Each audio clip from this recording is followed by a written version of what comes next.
The greatest threat to health in this millennium is wireless technologies, without a doubt. What do I mean by wireless technologies? Well, wireless technologies are microwave ovens, cell phones, baby monitors, and Bluetooth. If you look at the health of the cell, the most important thing about the cell is a cellular membrane. And there's receptor sites on the cellular membrane. And these receptor sites literally keep bacteria out, viruses out, and they keep microwaves out. And what happens is when the microwaves start to come into the cell, the receptor sites shut down. And it's literally saying, stay out because you're toxic. What happens though is we're exposed to the wireless forever. We drive along the highway. We encounter cell phone towers. We use our cell phones. We use computers. There's people that talk in restaurants and on airplanes, and everybody has cell phones. So the problem is you can't escape the wireless. So here's what happens. In sensitive people, and there's a lot of sensitive people out there, we're seeing a lot of chronic fatigue and fibromyalgia syndromes. We have no idea why they're caused. They're caused by electropollution. Because after the cells become shut down from the wireless, when they shut down, they don't allow the wireless to come in, but they keep hormones out, they keep vitamins out, they keep minerals out, and waste products stay in the cell. So the cell ages prematurely. When that happens, there's an influx of bacteria, we call them microbes, into the cell. Then the voltage of the cell goes down and it becomes sick. This is why our bodies get sick.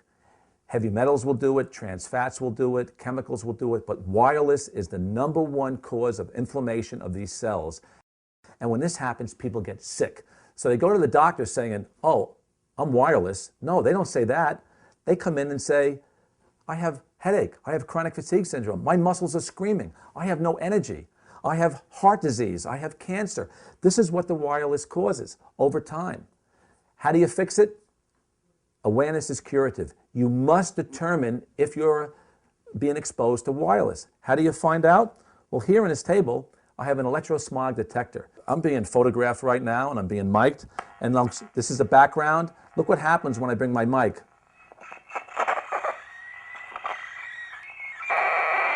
That's a wireless, folks. Now, that's pretty bad.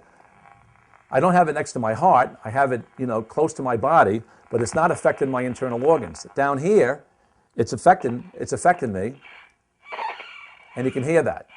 But that's a wireless device. Now, if I was lecturing in front of you in an audience, I certainly would not put this next to my heart, which a lot of people do. As a heart specialist, you're treading dangerous waters. Now, what else does the wireless affect? This is an unhealthy phone. You can hear it. This is radiation. Now, look, I can't get away from this phone. My arms need to be 60 feet long to get away from this. This whole room is being toxic. I got to shut this off. I'm shutting this off, basically, because this is poisoning my body and everybody in the room.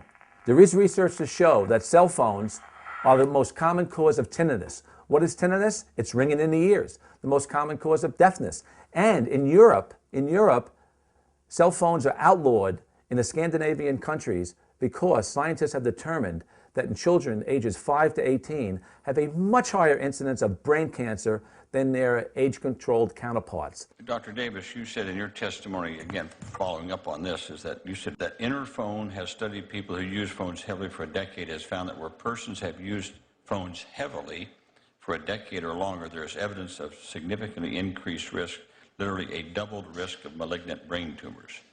The one researcher to have studied young people who began using cell phones as teenagers, Professor Leonard Hardell of Sweden, has found that those who started to use cell phones heavily before age 20 have 4 to 6 times more brain tumors by the time they reach their 30s. Can we get some documentation on that study? Absolutely. In fact, I want to also tell you, unfortunately, that there has been a history here that I think we need to recognize. When Professor Henry Lai and Singh developed the pioneering new technique for measuring DNA damage called the COMET assay that shows you a tail of DNA when it's damaged. When they developed that assay in 1994, they showed that radiofrequency exposure to brain cells of the rat could be damaging in terms of the COMET assay. The industry response, which has been documented and is in my book as well as other places, was this. First, they went to NIH and tried to get their funding revoked. Then they went to the journal that had accepted the article for publication and tried... Who they? The industry working against seeing this work published. Then the same lobbyists tried to get the article unaccepted in a journal where it had been accepted. And finally, they hired other scientists to do advocacy research to try to invalidate the science. And when those scientists actually confirmed the work, it was never published. What is the strongest evidence you have that exposure to a cell phone causes cancer? The work that's been done on the COMET assay that shows double-strand breaks in DNA after exposure to cell phone radiation is very strong evidence experimentally. If we tie that with the human studies of Dr. Sadetsky and others that have looked at people who have 10 years of exposure or more, we put that together and we have strong evidence. What are the symptoms? The 5 most common ones include problems with the skin, problems with the brain, fatigue, pain, and chest issues with the heart. The less common symptoms are nausea, panic attacks or depression, seizures, ringing in the ears, ear pain, numbness, paralysis, dizziness, and balance problems. Wi-Fi radiation is not safe. It promotes tumors in rats. It affects sperm motility and viability. It causes DNA damage. It causes rouleau formation of the blood. It contributes to headaches, dizziness, nausea, weakness, and concentration problems. It causes arrhythmia and tachycardia. It damages the heart. It may cause heart irregularities in as many as 1 in 700 students. If half an hour a day exposure to cell phones contributes to brain tumors, can we be so sure that 6 hours of exposure to Wi-Fi in schools is safe? How much confidence do we have in the system when exposure exceeded guidelines in one school where the students are complaining of headaches and heart problems and nothing has been done about it? What does the future hold? If we do nothing, if the Wi-Fi goes into schools, if we have WiMAX coming into communities, if smart meters and everything else, we are going to make a heck of a lot more people ill.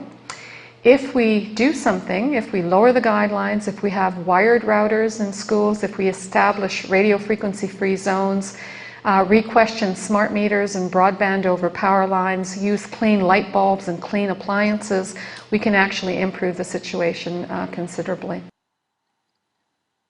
If you care about the health of students and teachers, share this video. And if you have Wi-Fi at home, consider replacing it with a wired connection. Ask your neighbors to do the same. Thank you.